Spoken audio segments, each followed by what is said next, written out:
Najehuya,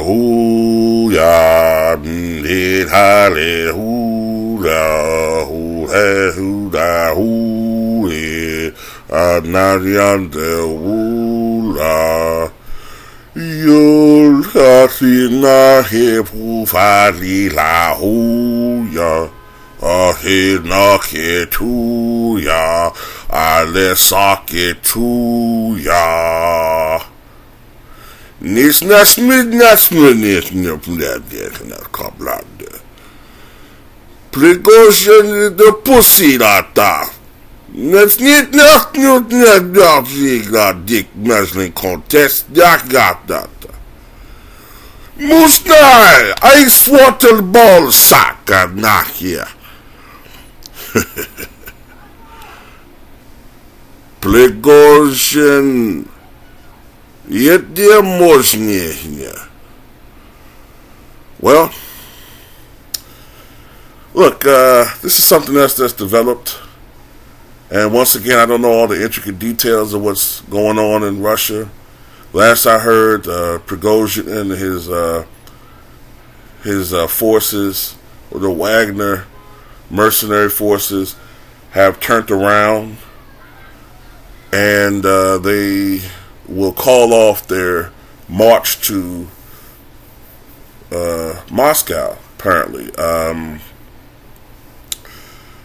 So, basically what I can tell, this war has not been going well. Because this is a war that Russia, the Russian-Ukraine war, this is a war that was supposed to have been over, according to Putin, in mere weeks.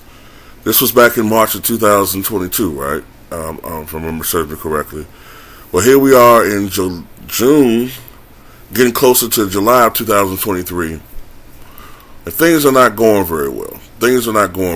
And apparently the Russian military have been doing some things that was pissing off Prigozhin. Prigozhin is the leader of the Wagner mercenaries who are annexed, or I guess allied with the normal private Russian army. And yet, they are having problems with the Ukrainians fighting in Ukraine. All right, and supposedly these airstrikes that have been issued by the Russian government have killed approximately 2/3 of Prigozhin's mercenaries. I should have said deleted, but who gives a fuck?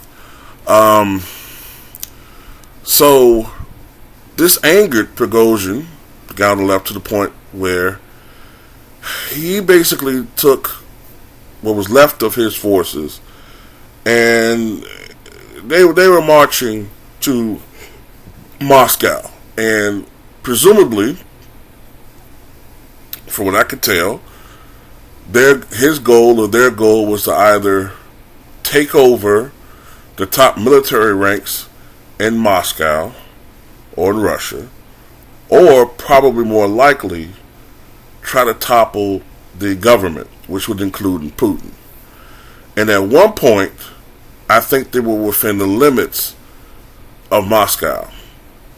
But a frantic conversation between Prigozhin and the second in command, who I think is Lavashenko, I think that's his last name. Cooler heads prevailed, and Yashinkin, I hope I'm pronouncing the guy's name right, man. Yashinkin, the guy on the left, basically said, all right, we're going to turn our forces around and we're going to re-engage in the Ukrainian war. But man, if I'm this guy, Yashinkin on the left, I'm not feeling, look, we know the track record of people who get on the bad side of Putin. Okay, I don't have to rehash this. Billionaires, mobsters, warlords, journalists, government critics, people who we consider as turncoats, they've all wind up either deleted or in prison in some shape or fashion, or some shape or fashion. So if I'm this dude right here, man, you just tried to topple Putin, and you think everything is all good. I don't know, man. I think that's a gross miscalculation.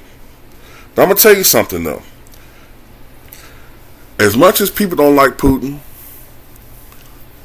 I'm glad that the Wagner mercenaries didn't take over the government, because, first of all, would people feel comfortable with this unnamed entity all of a sudden having possession of the world's largest nuclear weaponry?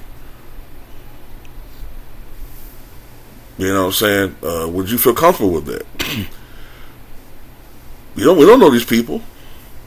Would you really want them to be in possession of the largest armament of nuclear weapons?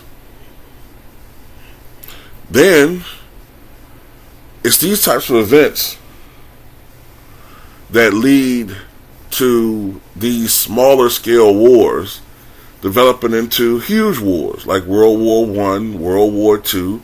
This could have been World War III, because got ahead of myself there. With World War II,